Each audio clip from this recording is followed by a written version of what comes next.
première étape de la diversion, mais qui n'a pas marché, c'est Donald Trump qui a confirmé au Congrès que les États-Unis étaient en guerre contre le Venezuela. Vraiment, on va voir cette information complètement folle qui est passée,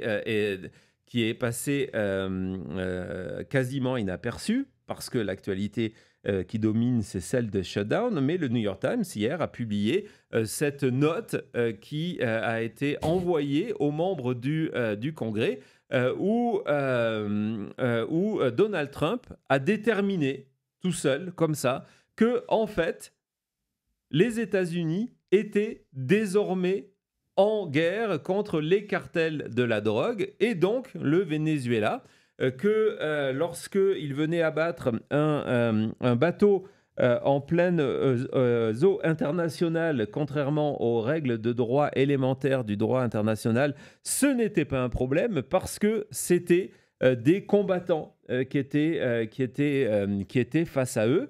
On sait aussi que l'armée américaine prépare des opérations pour prendre le contrôle des aéroports et des ports du Venezuela. Et c'est vraiment la décision de Donald Trump. Alors, ce que je vous dis, on vient de rentrer en guerre. Lui, le président qui arrête une guerre par mois, au moins une, 6 pour les 6 mois, 7 pour les 7 mois, 8 pour les 8 mois, 9 pour les 9 mois. Donc, de nous expliquer que donc, le président Trump a décidé que les États-Unis étaient désormais engagés dans un conflit formel, armé, contre ces pays-là, en utilisant, alors regardez, c'est extrêmement intéressant,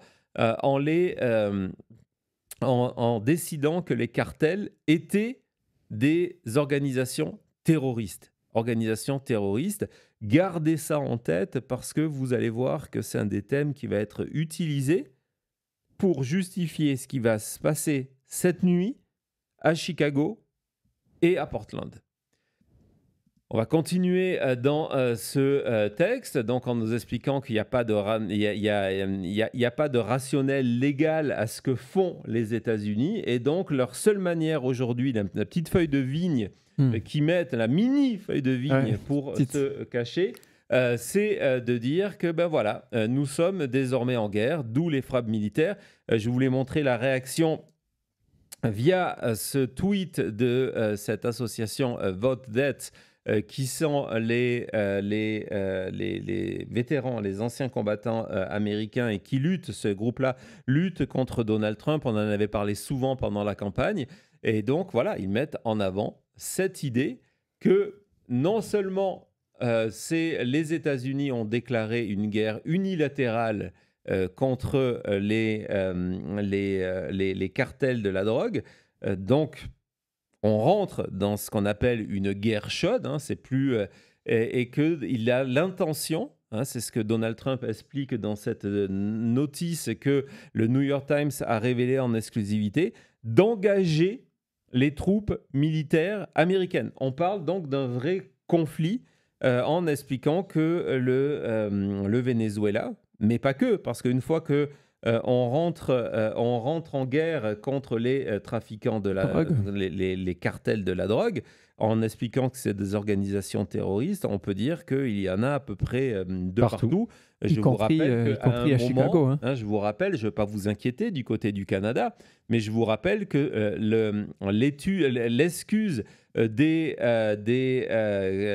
travail des cartels et du trafic de drogue via la frontière canadienne était utilisé par Donald Trump pour non seulement les tarifs, les frais douaniers, mais pour expliquer pourquoi il souhaitait que le Canada soit un 51e État. Donc on ouvre cette porte-là. Je ne dis pas évidemment que les cartels ne méritent pas une attention serrée sur eux, mais on ouvre cette porte-là en disant non.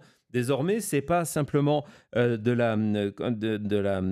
opérations contre le trafic de drogue, ce sont des opérations de guerre. Et si tu retournes sur le tweet cite justement un ancien juge et un ancien avocat et un ancien conseiller du département de la Défense qui dit que on est au point où on n'est plus en train d'essayer d'étirer les règles, mais on prend les règles, on en fait une boule et on déchire tout ça et on saute dessus de manière gaie. Donc, tout ça, cette accélération, cette entrée en guerre concrète, elle arrive à un moment, vendredi, où Donald Trump est en difficulté. Le problème, c'est que cette nouvelle n'impacte absolument pas. Et donc, c'est pour ça que je voulais commencer par ça. Je ne dis pas que c'est la seule raison, parce que vous vous souvenez du tweet de Donald Trump, son tweet Apocalypse Now, je ne sais pas si tu t'en souviens. Ah oui, I love the smell of napalm in the morning. Deportation in the morning, je pense qu'on l'a, Thomas. Ce qui va se passer, donc c'est l'information breaking news de cette journée, l'utilisation de l'armée à Chicago et à Portland.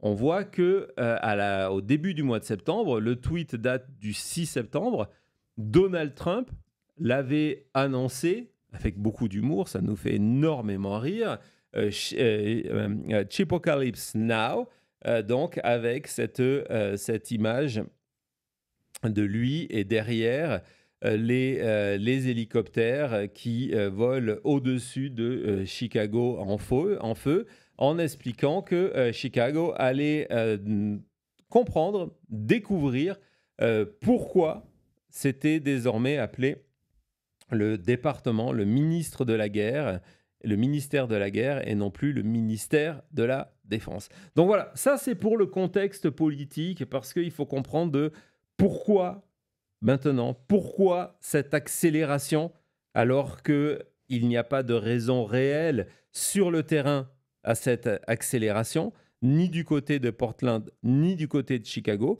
mais politiquement, Donald Trump est en train de s'enfoncer dans une crise. Donc, ce plan qui était prévu depuis un moment, vous avez fait plusieurs émissions sur Pritzker qui préparait, et le maire de Chicago qui préparait la meilleure manière de résister contre ICE et l'utilisation de l'armée, se passe maintenant. Ironiquement, Donald Trump décide de fédéraliser la garde nationale pour utiliser dans des opérations de maintien de l'ordre et de chasse contre les terroristes. On va y revenir, c'est vraiment cette utilisation de ce terme est inquiétante parce que ça justifie le pire derrière. Et donc, ce qui est extrêmement intéressant, c'est qu'il fait ça pendant un shutdown. Et tu sais, Thomas, qui n'est pas payé pendant une période de shutdown? Oui, les employés. Et du coup, les membres de la garde nationale.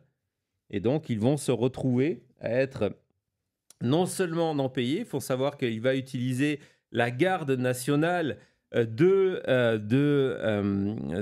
l'Illinois.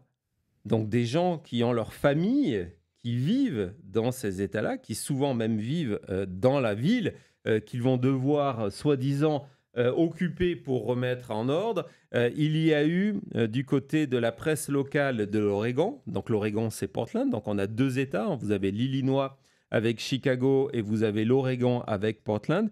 Cette semaine, le quotidien principal de l'Oregon a révélé des courriers internes de soldats, y compris de haut gradé de la garde nationale de l'Oregon, qui étaient pétrifiés à l'idée qu'ils soient utilisés, un, politiquement, et deux, contre leurs propres voisins et leur propre famille. Et c'est pour ça que Donald Trump, désormais, si là pour l'instant, aujourd'hui, on parle uniquement de la garde nationale, a d'autres plans.